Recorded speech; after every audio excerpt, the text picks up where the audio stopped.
오늘 새벽마다 이렇게 오는데 간판이 저희가 했잖아요, 그렇죠? 간판을 보면서 어제 수요예배 말씀처럼 우리 이룸교회가 좀 세상에 빛이 돼서 이 세상에 억울하고 마치 아둘람 공동체에 모였던 것처럼 비치고 원통한 자들이 모여서 하나님의 위로와 소망을 얻는 그런 새벽 예배 올 때마다 그 마음이 들더라고요. 그래서 우리 성도님도 기도하실 때 하나님 우리 이름교회가 세상에 빛이 돼서 하나님의 영광을 선포할 수 있는 그러한 교회가 될 수 있기를 성도님들이 생각나실 때마다 기도해 주셨으면 좋겠습니다. 혹시 우리 성도님들 억울한 일이나 부당한 일을 혹시 경험한 적 있으신가요? 누군가가 내가 잘못을 하지 않았는데 나에 대해 험담을 하거나 모함을 했을 때 제가 사역을 하면서 그러니까 사역을 하다 보면 여러 가지 오해도 당하고 때로는 억울한 일도 있더라고요. 아무래도 사역자다 보니까 그거를 다 이제 표출하지 못할 때가 있는데 그 중에서 가장 기억에 남는 것은 이젠 학부모였어요. 학부모님 한 그때 그분이 한 30대 후반 뭐 그 정도 됐던 것 같아요. 그 아이 이제 초등아이를 신방하러 가는데 아무래도 이제 젊으신 집사님이다 보니까 아무래도 결혼했지만 민감하잖아요, 그렇죠? 그래서 일부러 거리를 한 2m 정도 이렇게 뛰어서 걸어갔어요. 그런데 그걸 누가 권사님이 보신 거예요. 그 다음날 교회에 어떻게 소문이 났을까요? 그땐 전도사였으니까 김 전도사가 어느 젊은 집사랑 바람이 났다라는 소문이 들었습니다. 여기 저희 아내도 있는데요. 네. 제가 어땠을까요? 네. 처음에는 진짜 억울하더라고요. 차라리 진짜 그랬다라고 하면 그리고 마음에도 저기 할 텐데 전혀 그런 의도도 없었고 그런 사역자로서 그런 소문이 났다는 것만으로도 참 억울하고 부당하고 또 누군가가 저를 험담한다는 것이 참 견디기 쉽지 않더라고요. 그런데 새벽에 기도를 하는데 하나님이 요셉의 마음이 어떤 마음인지 알게 하시더라고요. 우리가 다 아는 것처럼 보디발이 요셉을 취하려고 했잖아요. 그런데 요셉은 우리가 다 아는 것처럼 믿음을 어떻게 했죠? 믿음을 지켰죠. 코람데오. 내가 하나님 앞에서 어떻게 범죄할 수 있느냐. 그런데 요셉이 한 번도 거기서 자신이 부당하다고 억울하다고 하지 않더라고요. 저는 그 본문을 보면서 이해가 안 됐어요. 제가 요셉이라면 억울하잖아요. 믿음을 지켰잖아요. 그리고 그 보디발 주인이 자신이 정직한 걸 알거든요. 그런데 아무런 항구도 없고 그냥 감옥에 들어가는 거예요. 저는 그 본문을 읽을 때마다 좀 이해가 안 됐어요. 그런데 그때 조금 이해가 되더라고요. 저도 억울하지만 당장 그 권사님한테 가서 따지고 싶죠. 그런데 하나님 어떤 마음을 주시냐면 영구가 내가 너의 진심을 알고 내가 너의 그렇지 않다는 걸 아는데 그거면 되지 않겠니? 할렐루야. 그 마음을 주더라고요. 내가 알잖아. 그 마음을 주면서 위로가 되면서 제가 그거에 대해서 함구했어요. 그런데 시간이 지나서 진실은 밝혀지더라고요. 제가 거기서 만약에 화를 내고 뭔가 내 의를 드러냈다면 더 오히려 혈기로 인해서 하나님의 일을 거슬렀을 거예요. 그런데 묵묵히 하나님이 아시지. 근데 그때 그 전환점이 저의 사역에 큰 위로가 됐어요. 그렇지. 내 마음, 내 진심, 그분이 아시면 되지. 누가 뭐라고 해도 진실과 진심은 하나님께서 아시지. 요셉이 그랬었던 것 같아요. 자신의 억울함, 자신이 보디발의 아내를 취하지 않는다는 거 하나님이 아셨다라는 거. 그래서 그 요세푸스의 기록에 보면 성경에 나와 있지 않지만 보디발이 그 아내의 뺨을 때렸대요. 무슨 의미죠?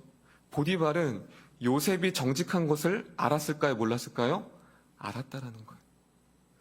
요셉이 자신의 아내를 취하지 겁탈하지 아니할 것과 정직한 것을 알았어요. 하지만 그것을 주장한다면 자신의 아내가 감옥에 가야 돼요. 그렇기 때문에 요셉이 정직한 걸 알았지만 감옥에 집어넣을 수밖에 없는 사람. 근데 결국은 우리가 다 아는 것처럼 그 진실을 아신 하나님께서 요셉을 감옥에서 건져내서 나중에 뭐가 되죠? 총리가 되죠. 제가 왜 서두에 이 억울함, 모함 이런 것을 말씀드리냐면요. 오늘 말씀이 오늘 7편이 다윗의시입니다. 다윗의시. 근데 제목이 어떻게 되어 있죠? 십가연, 베냐민의 구시의 말에 따라 여호와께 드린 노래. 십가연이라는 단어는 뭐냐면 노래의 장르의 이름입니다. 십가연. 이것은 슬픈, 애가라는 뜻이 있습니다. 그래서 큰 소리로 부르짖다는 의미가 있어요. 십가연은요. 그래서 되게 격렬합니다. 격렬하고 비트가 강하면서 슬픈 감정을 격동한 그런 장르에 포함한 애가입니다. 왜 이런 십가연이라는 그 장르를 시편 기자 다윗이 사용했을까요? 그것은 베냐민 사람 굿이라는 사람이 있습니다. 굿이. 우리 타이틀에 나왔던 것처럼요. 굿이가 다윗에 대해서 거짓 소문을 낸 겁니다. 억울함, 험담을 한 거예요. 아마 우리 성도님들이 누군가가 험담한다면 아마 견디기 어렵잖아요. 그렇죠? 마찬가지예요. 지금 다윗이 억울하게 굿이라는 사람, 베냐민 사람 굿이라는 사람이 가는 곳곳마다 자신의 험담을 하고 욕을 하면서 베냐민 사람들이 다윗과 적대감이 된 겁니다. 얼마나 힘들까요? 그러한 상황 가운데서 다윗은 이렇게 고백합니다. 1절입니다. 1절. 우리 시편 7편 1절을 보도록 하겠습니다. 1절입니다. 시작.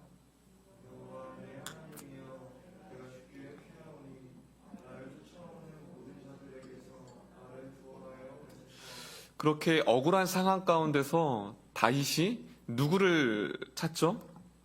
하나님께 부르습니다. 여호와 내 하나님이요. 여기서 우리 하나님이 아닙니다. 너의 하나님이 아니라 누구의 하나님이요? 나의 하나님.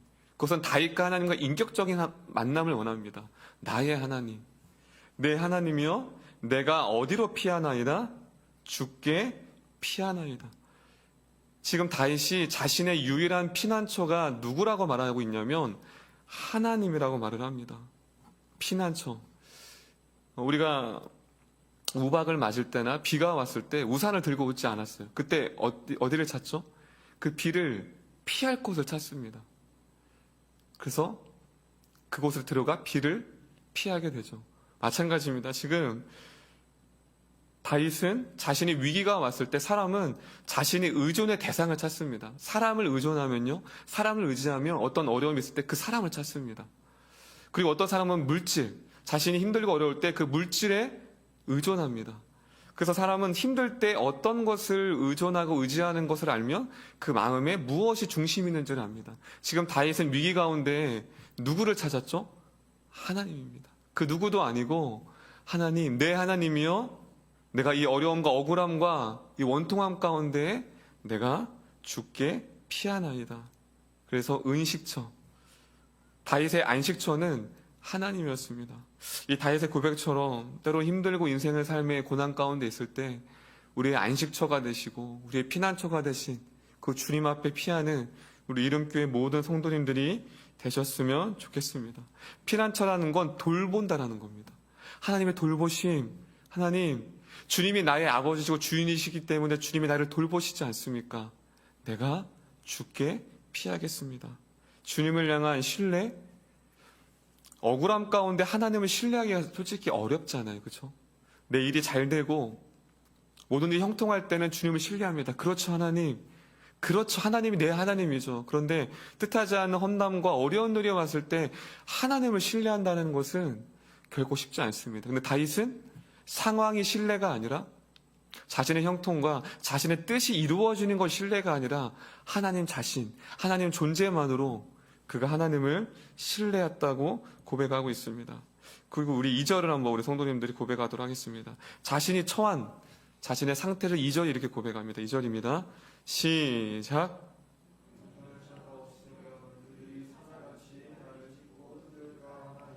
지금 자신의 2절의 연약함을 말하고 있는데요. 사자같이 나를 찢고 뜯을까 하나이다. 제가 예전에 즐겨봤던 프로그램 중에 동물의 세계가 있습니다. 요즘은 하는지 모르겠어요. 동물의 세계. 동물의 세계를 보면 포식자가 있습니다. 육지의 가장 큰 포식자는 누구죠? 먹이사슬 중에요? 사자죠. 호랑이죠. 사슴이나 말이나 이런 동물들이 사자 앞에서 반항을 하지 않더라고. 저는 그걸 보면서 왜 반항을 하지 않지? 그냥 사자가 물리면 그냥 사자가 먹게 가만히 있더라고. 그것은 무엇이죠? 자신의 약함을 안 거면 내가 이 사자를 대적할 힘이 없는 거예요. 그래서 그냥 자기의 몸을 그 사자한테 뜯기면서 그냥 서서히 죽어가는 모습을 볼 때, 참 양육 강식의 세계가 저렇구나. 지금 그 표현을 하고 있습니다. 그 너무나도 자랐던 다윗이 자기가 연약한 포식자들, 사자 같은 포식자들에게 뜯겨지는 그들에게 대항할 수 있는 힘이 아무것도 없습니다, 주님.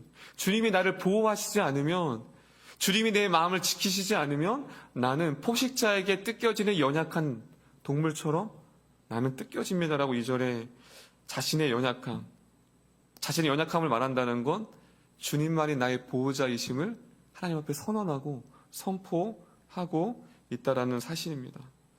그리고서 우리 6절을 읽도록 하겠습니다. 6절입니다. 6절 읽도록 하겠습니다. 6절입니다. 시작.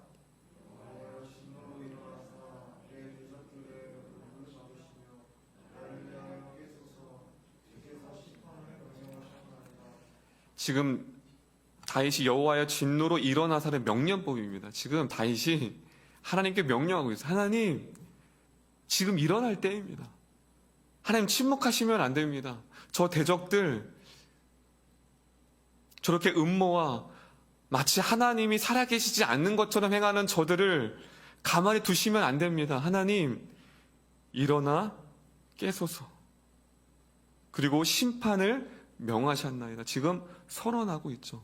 어떻게 보면 다윗이 조금 예의가 없는 것 같지만 지금 6절은 하나님의 공의를 선포하고 있는 것입니다. 다윗은 정확히 하나님이 악을 두고 보시지 않고 악을 누구보다도 견멸히 하는 그 하나님의 속성을 너무나도 잘 알았기 때문에 하나님을 대변하는 겁니다. 오히려 하나님의 그 분노, 저도 사역을 하면서 참 교회 안에 하나님이 살아계시지 않는 것처럼 신앙생활하는 분들이 너무 많더라고요. 어떻게 저런 말을 하지?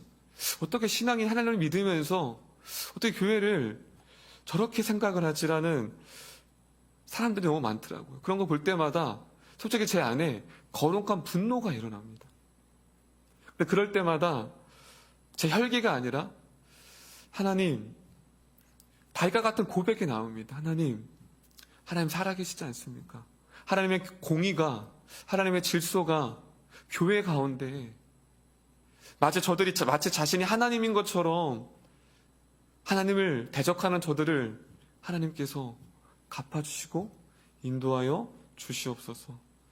지금 다윗이 하나님의 공의와 하나님의 정의를 향하여서 6절에 일어나 하나님 저들을 심판하여 주시옵소서. 하나님의 의로움과 정의를 향하여서 그가 선포하고 있다라는 사실입니다. 그리고 8절입니다. 우리 8절 제가 읽겠습니다. 8절. 여호와께서 만민에게 심판을 행하시오니 여호와여 나의 의와 나의 성실함을 따라 나를 심판하소서. 지금 여기서 성실함이라는 단어가 나왔습니다. 성실함. 이것은 변함없다라는 것입니다. 사람의 마음은 늘 한결같지 않고 변하잖아요. 그렇죠? 그런데 하나님의 성실함, 다윗은 정확히 알았습니다. 하나님의 성실하심, 변하지 않는 그 속성, 자신을 내버려두지 아니하시고 우리가 때로는 낙심하는 이유는 하나님이 변한 것처럼 느껴질 때가 있다는 것입니다. 어떨 때는 하나님의 사랑을 느끼고 어떨 때는 하나님의 사랑이 느껴지지 않을 때 우리는 두려움입니다. 그 두려움의 실체는 문제가 아닙니다. 두려움의 실체는 어려움이 아닙니다. 두려움의 실체는 하나님의 그 성실하심, 하나님의 그 변치 않는 하나님의 나를 향한 사랑에 대한 의심이 들어올 때 우리는 두렵고 염려할 수밖에 없습니다. 지금 다윗은 어느 때보다 하나님을 신뢰하지 못하는 상황입니다. 왜냐하면 너무나도 억울하거든요. 자신은 잘못한 게 없거든요. 그러한 상황 가운데 지금 다윗은 어떻게 하죠? 하나님은 성실하신 분이십니다. 우리 따라했으면 좋겠습니다. 하나님은 환경과 문제와 상관없이 성실하신 하나님이십니다. 할렐루야. 어제도 성실하시고, 그리고 시편에 보면 아침마다 새롭고 그 성실하신 주님. 수많은 시편 기자들이 아침에 주의 인자하심, 인자라는 거 헤세드, 변하지 않는, 변치 않는 그 진리와 사랑을 노래하고 있다라는 사실입니다. 그래서 쭉 11절부터 쭉 보면 신뢰에 대한 고백을 하나님 앞에 선포하고 있습니다.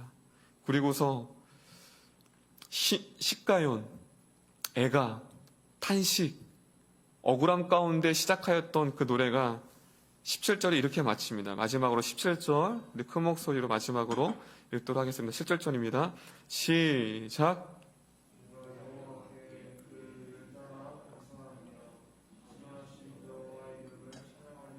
아멘. 17절의 고백에 놀라운 것은요, 그 억울한 일이 풀리지 않았습니다. 그런데 지금 다윗은 을을 따라 감사한다고 말합니다. 저희들이 생각하는 감사와 다윗의 감사가 좀 다른 것 같아요. 우리가 생각하는 감사는 어떠한 문제가 해결될 때 하나님 감사합니다. 하나님 내 억울함을 알아주시고 문제를 해결해 주셔서 감사합니다. 물론 그것도 감사함이죠. 그런데 다윗의 감사함 조금 더 한 차원이 높았던 것 같아요. 아무런 문제가 해결되지 않았지만 하나님의 의, 하나님의 존재 자체로 내가 감사함이며 지존하신 여호와 이름을 찬양하리로다. 할렐루야. 다윗의 찬양.